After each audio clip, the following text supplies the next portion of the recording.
24 ore su 24. Le notizie corrono più veloci sul web. News del mercato finanziario? Digita www.industriaefinanza.com, il primo quotidiano economico del Nord Italia. Notizie sul Veneto? www.lacronacadelveneto.com, e per Verona c'è www.lacronacadiverona.com. Guarda le ultime news sulle web TV di TG Italia, TV Veneto e tvverona.com. Collegati con il mondo. Connettiti con Industria e Finanza, la cronaca del Veneto e la cronacadiverona.com. Sul web l'informazione è in tempo reale.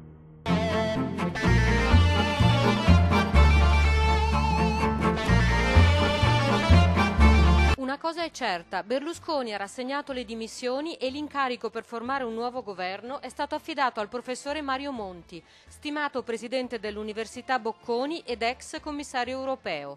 Una nomina bipartisan nel nome di un governo super partes al di fuori della politica, o così almeno ci è stata presentata. Ma stare fuori dalla politica è difficile e sarà questa la grande salita dove attendiamo Super Mario, che col suo atteggiamento british ci piace molto e ha fatto pensare a tanti, ma finora dove si era nascosto. Sarà difficile stare fuori dalla politica per Monti, tra paletti messi dal PDL, che ha già chiesto con un'ingerenza secondo noi discutibile di non nominare tecnici ostili al centrodestra, tra le insidie che ancora potrebbe riservare un leader come Berlusconi, che con un discorso da piazzista più grande del mondo, come lo aveva definito Montanelli, ha fatto capire che non ha nessuna intenzione di mettersi davvero da parte. Quanto al merito, sarà complicato per Monti presentare un pacchetto di misure che possa in qualche modo legittimare la famosa lettera di intenti presentata a Bruxelles, senza scontentare allo stesso tempo il governo dimissionario. Sarà dura accontentare la Lega sulle pensioni e in più facendo passare un intervento poco popolare come la reintroduzione dell'ICI prima casa. Se poi si aggiunge la necessità di una riforma elettorale che elimini il porcellum, la salita è davvero impervia. È un equilibrio difficile da mantenere con i falchi della sinistra che rinfacciano già a Monti la passata consulenza alla vituperata Goldman Sachs e con l'IDV che promette di votare di volta in volta analizzando i singoli provvedimenti. Bisognerà lavorare sodo, dimenticando le proteste di piazza di questi giorni e cercando un clima di serenità ritrovata a una politica tanto riottosa, con una prospettiva temporale che arrivi almeno ad aprile, quando il Paese dovrà ricollocare buoni del tesoro per quasi 200 miliardi di euro. Insomma, un lavoraccio complicato attende Mario Monti, che crediamo uno dei pochi, assieme a Draghi, assolutamente in grado di fronteggiare la situazione. Da parte nostra, molti auguri di buon lavoro, Presidente Monti, e grazie per averci fatto ricordare la sobrietà delle parole e degli atteggiamenti. Un po' in ritardo rispetto alle previsioni iniziali, ma i cantieri per portare da 2 a 3 le corsie dell'autostrada A4 da Quarto d'Altino a San Donà di Piave sono pienamente operativi e procedono secondo il ritmo prefissato. Va avanti anche la realizzazione del nuovo casello di Meolo a servizio delle spiagge, del quale sabato notte è stato posato il ponte di attraversamento dell'autostrada. I lavori sono stati mostrati ieri alla stampa nel corso di una visita con gli assessori del Friuli Venezia Giulia Riccardo Riccardi, commissario per l'intervento, e del Veneto Renato Chisso, assieme al presidente di Autovie Veneto Emilio Terpin, i dirigenti della società e il direttore dei lavori.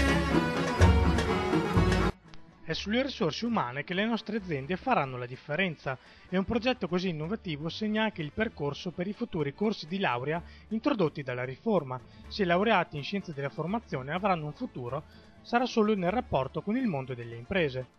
Lo ha dichiarato Elena Donazan, assessore regionale all'istruzione, formazione e lavoro, in merito al progetto Parimum. Qualcuno ci vuole raccontare che l'economia è finanza, ha detto la Donazan, ma non è così. Economia è creatività, speranza, motivazione, percezione, attesa. Tutto ciò ha a che fare con l'uomo e la sua umanità. Ai giovani che si introducono in questo percorso dico di tenere conto che c'è da sostenere l'impresa, in particolare quella italiana e veneta, attraverso il potenziale delle risorse umane. Un invito pressante alla Giunta regionale e a quanti hanno a cuore la vita di imprese di cultura come le fondazioni liriche affinché lo stanziamento regionale destinato al finanziamento di Fenice ed Arena venga reintegrato ai livelli previsti negli anni precedenti è stato rivolto dai vertici delle fondazioni Arena di Verona e del Teatro La Fenice di Venezia. L'attività di assestamento di bilancio in corso in Consiglio regionale in questi giorni ha registrato una serie di osservazioni e proposte da parte del variegato mondo produttivo ed istituzionale della nostra regione. Alcune istanze sono già state recepite e laddove possibile sono stati reintegrati budget precedentemente ridimensionati. Due ragazze di 16 e 17 anni, fuggite da casa, dove vivevano pare una situazione familiare difficile, hanno tentato di suicidarsi tagliandosi le vene dopo che uno di loro aveva subito violenza sessuale a Padova da uno spacciatore tunisino, dal quale avevano preso della cocaina, sembra per la prima volta, per dimenticare la loro situazione. Le due giovani residenti nel Vicentino sono state salvate dai carabinieri dopo aver ricevuto una telefonata d'allarme da un amico delle due ragazze. Sono state trovate esanimi sotto un ponte lungo il Piovego, dove avevano trascorso la notte. I genitori hanno preso del fatto mentre si trovavano dai carabinieri per denunciare la scomparsa L'orrore della sanità greca. I cittadini ellenici in balia di strutture senza medicine e con pagamenti in nero, con le multinazionali che non consegnano farmaci. Tutti i particolari su industria e finanza.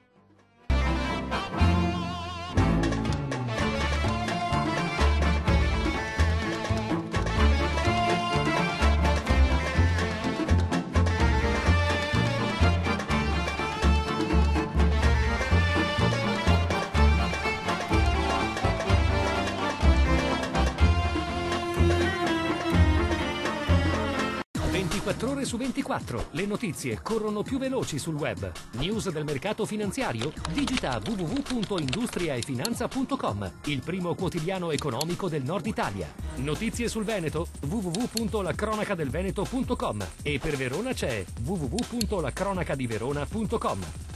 Guarda le ultime news sulle web TV di TG Italia, TV Veneto e tvverona.com.